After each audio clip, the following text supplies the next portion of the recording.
Saat ini, kemungkinan besar Anda sedang mendengarkan diskusi kita lewat perangkat yang secara aktif terus mencoba membajak sistem saraf Anda. Iya, setiap detiknya. Benar, entah itu ponsel cerdas di saku Anda, jam tangan pintar di pergelangan tangan, atau layar yang berkedip di meja kerja Anda. Semuanya dirancang khusus untuk menuntut perhatian. Dan yang paling menarik adalah respons kita. Insting pertama kita pas merasa kewalahan atau stres dengan semua itu biasanya sangat seragam. Kita ingin menambahkan sesuatu, ya kan? Tepat sekali. Anda merasa lelah, Anda beli aplikasi meditasi baru, Anda merasa rumah berantakan, Anda beli kotak penyimpanan estetik yang harganya mahal. Pendekatan kita untuk menyelesaikan masalah itu hampir selalu aditif. Kita terus menambah, menumpuk, dan mengkonsumsi. Pola pikir aditif itu sebenarnya bukan sekadar kebiasaan buruk loh. Itu adalah respons evolusioner dan kultural yang sudah tertanam sangat dalam di otak kita. Jadi kita berasumsi kalau lebih banyak itu pasti lebih baik. Betul. Kita secara tidak sadar membangun lapisan perlindungan, baik fisik maupun mental, dengan cara mengumpulkan benda, informasi, dan rutinitas.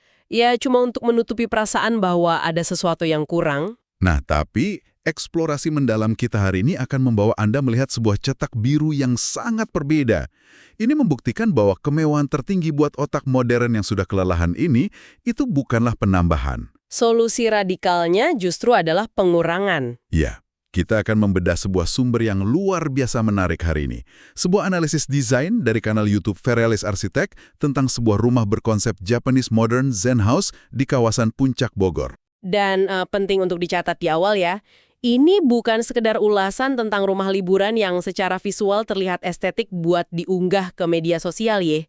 Arsitektur Zen dalam konteks ini berfungsi jauh-jauh melampaui estetika. Ini adalah sebuah metode psikologis, sebuah cara yang diterapkan pada material keras seperti beton dan kayu untuk secara aktif meretas sistem saraf kita dan memaksa kita menemukan ketenangan di tengah dunia yang bising. Sepakat. Desain ini membalikan paradigma kita selama ini. Oke, mari kita urai bagian ini perlahan. Kita mulai dari hal pertama yang akan berinteraksi dengan kita saat melihat rumah ini. Kulit luar bangunannya atau fasadnya. Silahkan. Veralis Arsitek sangat menyoroti bagian ini. Mereka mencatat bahwa rumah di puncak ini sepenuhnya menolak bentuk yang rumit. Fasadnya mengandalkan apa yang mereka sebut sebagai komposisi material yang jujur. Ada kayu alami, batu alam, dan beton kasar. Iya, tanpa cat mengkilap, tanpa panel artifisial. Keputusan untuk membiarkan material ini telanjang tanpa pelapis seringkali disalahartikan kan? Orang pikir ini upaya menghemat biaya atau sekedar ikut tren minimalis. Padahal sama sekali bukan itu. Ini adalah implementasi prinsip fundamental dari Zen. Semakin sedikit manipulasi yang kita lakukan terhadap suatu objek, semakin esensial interaksi kita dengannya. Oh wow. Kayu memberikan kehangatan organik, batu menyajikan fondasi primordial yang stabil, dan beton menampilkan struktur telanjang tanpa kepura-puraan. Saya tuh selalu melihat konsep material jujur ini kayak hidangan sashimi kualitas premium. Analogi yang menarik. Maksudnya bagaimana? Gini, pas Anda makan daging ikan yang kualitasnya biasa saja, koki biasanya akan menutupinya dengan tepung tebal, menggorengnya, terus menyiramnya dengan saus yang rasanya sangat tajam. Betul, secara aktif menyembunyikan bahan aslinya. Nah, tapi dengan sashimi premium, tidak ada tempat buat bersembunyi. Daging ikan itu disajikan mentah, menuntut Anda untuk benar-benar mengapresiasi tekstur, suhu, dan kualitas murni dari bahan tersebut. Rumah ini beroperasi dengan logika yang sama. Setuju. Kayu dan betonnya harus berdiri sendiri tanpa saus pelapis ya? Iya, tapi pertanyaannya, secara psikologis, apa yang sebenarnya terjadi di dalam otak kita ketika kita dihadapkan pada bangunan tanpa hiasan ini? Kenapa kita merasa beda banget pas melihat kayu asli dibanding plastik yang dicetak menyerupai kayu?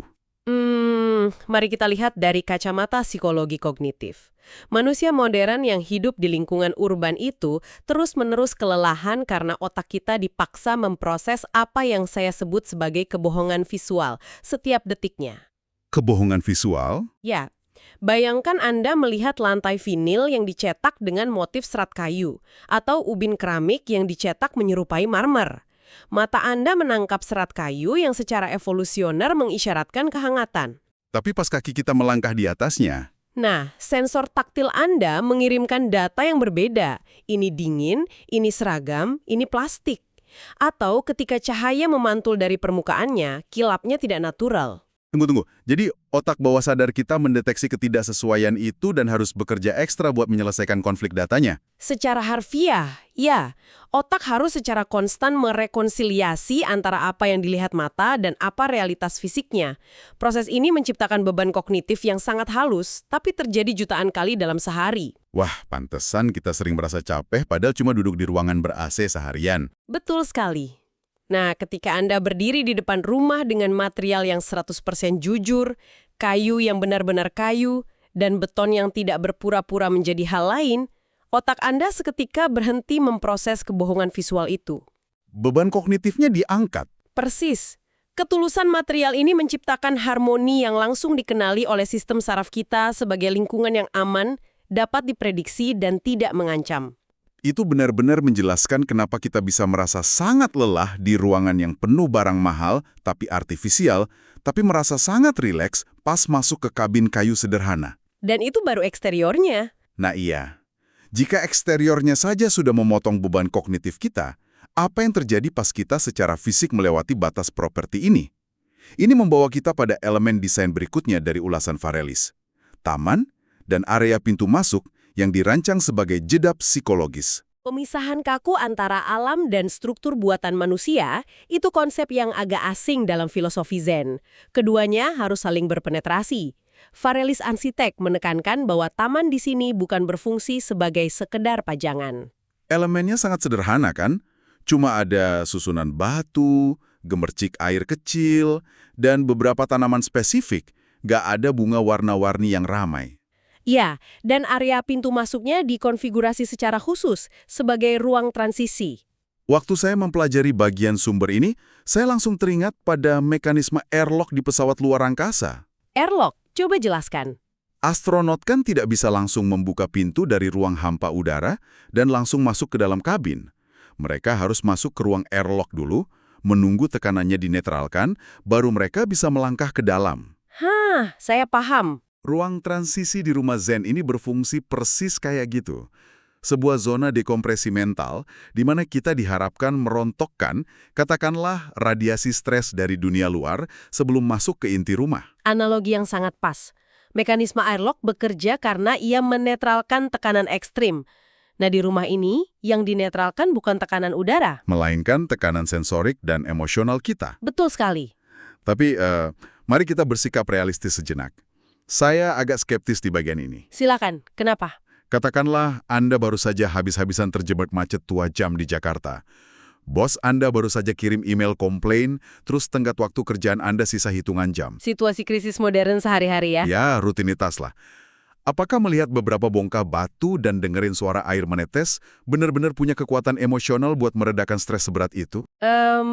Hal yang sangat memukau di sini adalah elemen-elemen itu jelas tidak akan menyelesaikan tenggat waktu pekerjaan Anda. Itu sudah pasti. Jelas tidak. Tetapi yang diintervensi oleh arsitektur ini bukanlah kalender kerja Anda, melainkan respons biokimia di dalam tubuh Anda. Oke, maksudnya bagaimana itu?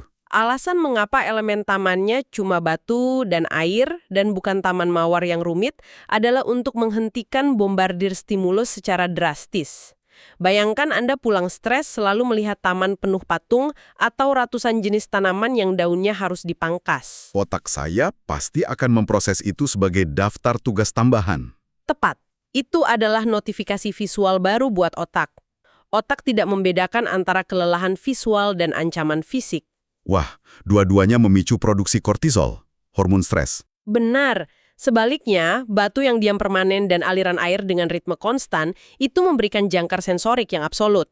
Ruang transisi ini bukan cuma ngasih jarak fisik beberapa meter dari jalan raya ke pintu. Jarak fisik itu memaksakan jarak emosional. Yah, secara biologis, lingkungan minim stimulus ini ngirim sinyal ke amigdala di otak Anda. Sinyal yang bilang Anda sudah aman, Anda sudah di rumah, tidak ada predator, tidak ada informasi mendesak. Turunkan kewaspadaan. Jadi ini tuh semacam neurohack yang sangat terukur ya. Arsitektur yang berfungsi sebagai katup pelepas tekanan darah. Bisa dibilang begitu. Dan setelah sistem saraf kita ditenangkan, nafas mulai ringan, kita melangkah melewati pintu utama menuju inti rumah ini. Di area ruang tamu dan ruang makan inilah kita nemuin sesuatu yang sangat menantang insting manusia modern. Konsep pengurangan yang kita bicarakan di awal tadi mencapai puncaknya di sini. Betul! Melalui pemanfaatan ruang kosong. Disinilah semuanya jadi sangat menarik. Ruang kosong di arsitektur Zen ini bukan sekedar area yang belum sempat diisi furnitur. Ini adalah keputusan desain yang sangat disengaja. Dan sejujurnya di era sekarang ini butuh keberanian luar biasa dari seorang arsitek. Ya, dari ulasan Varelis, ruang tamunya berkonsep open space dengan furnitur yang sangat minim. Nyaris nggak ada dekorasi dinding. Ruang kosong di sini diletakkan sejajar pentingnya dengan benda fisik itu sendiri, kan? Benar. Ia tidak harus diisi. Keindahannya justru datang dari apa yang dikurangi. Itu memberi jalan buat cahaya untuk bergerak, udara mengalir, dan pikiran kita untuk beristirahat. Dulu, saya menganalogikan ruang kosong ini dengan jeda keheningan di antara nada-nada dalam lembaran musik. Analogi yang klasik. Tanpa jeda, musik cuma jadi kebisingan tanpa henti. Tapi, kalau memikirkan cara otak kita kerja sekarang, analogi yang lebih cocok mungkin adalah RAM di komputer Anda. RAM komuter, oke, coba teruskan. Bayangkan komputer Anda punya RAM 16 GB. Insting alami kita adalah ngebuka puluhan aplikasi di latar belakang. Ada Spotify, belasan tab browser, aplikasi chat. Dan meskipun Anda cuma sedang mengetik di satu dokumen, semua aplikasi di belakang itu diam-diam memakan memori sistem, kan? Persis. Akibatnya, sistem operasi jadi lambat, kipasnya panas, dan akhirnya crash. Nah, ruang kosong di rumah ini adalah RAM yang sengaja dibiarkan bebas. Wow, itu perspektif yang sangat relevan. Memori yang dialokasikan biar sistem operasi kita, yakni pikiran manusia, bisa berjalan lancar tanpa tersendat keharusan memproses tumpukan bantal dekoratif atau lukisan abstrak di setiap dinding. Analogi itu menangkap esensi dari fenomena psikologis yang kita sebut horor vakui. Horor vakui, takut akan ruang kosong. Iya, manusia modern punya ketakutan mendalam terhadap ruang kosong. Kalau kita lihat kebiasaan masyarakat kita, ada dorongan kompulsif buat ngisi setiap sentimeter persegi area yang kosong di rumah. Betul banget. Kita lihat sudut dinding yang kosong, tangan kita gatel pengen beli lampu lantai estetik ditaruh di situ. Meja kopi terlihat sepi, kita langsung cari tumpukan buku desain dan lilin aromaterapi buat ngisinya. Kenapa sih kita sangat takut pada kekosongan? Karena industri konsumerisme sudah melatih kita puluhan tahun untuk mengasosiasikan ruang kosong dengan, katakanlah, kemiskinan atau pekerjaan yang belum selesai. Kita merasa identitas kita diekspresikan lewat barang-barang yang kita kumpulkan ya? Tepat. Membiarkan sebuah ruangan kosong berarti kita harus berhadapan langsung dengan pikiran kita sendiri. Dan buat manusia yang terbiasa terdistraksi terus-terusan, keheningan internal itu bisa terasa sangat menakutkan. Lalu gimana? Desain Varelis ini mengajari penghuninya untuk berdamai dengan ketakutan itu. Gimana kita melatih diri biar nyaman dengan kekosongan? Varelis menunjukkannya melalui penggeseran fokus. Dalam desain konvensional, kita sering membiarkan furnitur berteriak mencari perhatian. Kita menjadikan sofa kulit Italia atau lampu gantung kristal sebagai tokoh utama ruangan. Siapapun yang bertamu pasti akan membicarakan barang-barang itu duluan. Nah, di Japanese Modern Zen House ini, arsitekturnya menolak menjadi tokoh utama. Arsitekturnya dengan sengaja mundur menjadi latar belakang yang tenang. Betul sekali.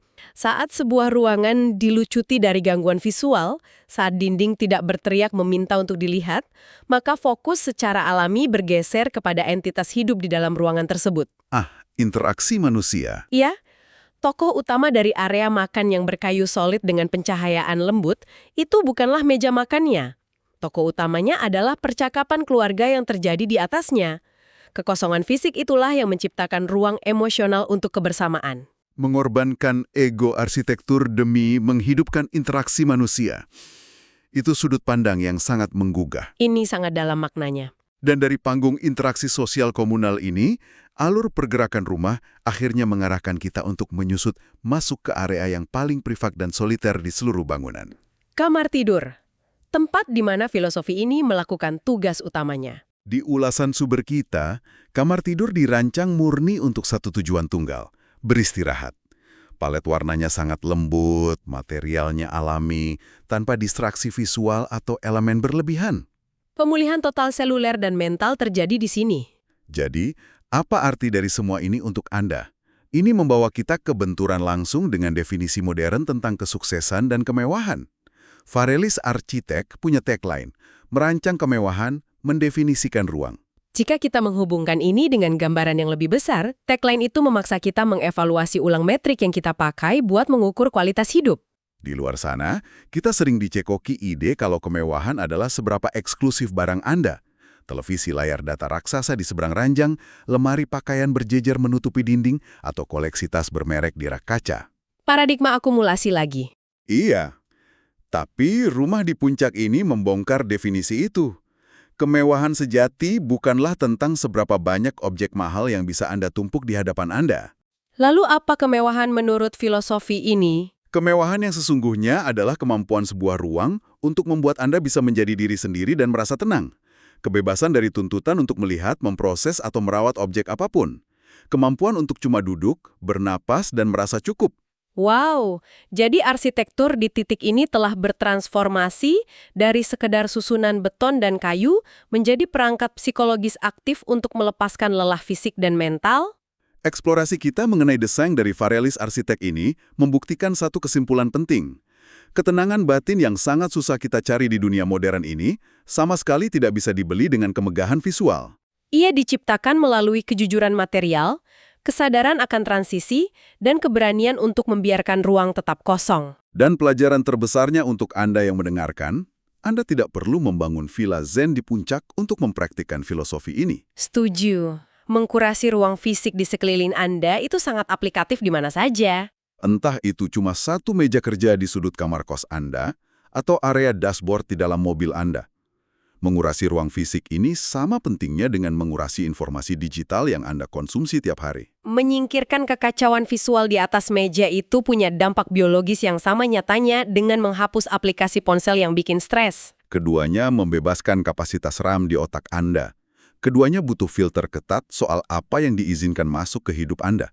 Dan keduanya sangat butuh keberanian untuk menyisakan ruang kosong. Karena pada akhirnya lingkungan yang tenang akan mengkondisikan pikiran yang tenang. Jadi, sebelum kita berpisah, saya ingin meninggalkan satu gagasan provokatif untuk Anda renungkan.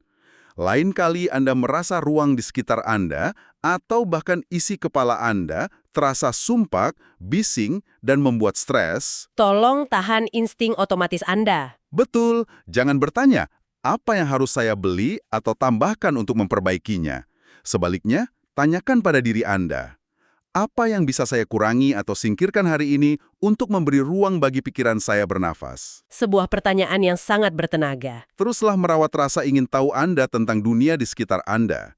Terima kasih sudah mendengarkan dan sampai jumpa di eksplorasi mendalam kita berikutnya. Jika video ini bermanfaat, jangan lupa untuk subscribe, like, dan share YouTube Varelis Arsitek. Varelis Arsitek, merancang kemewahan, mendefinisikan ruang.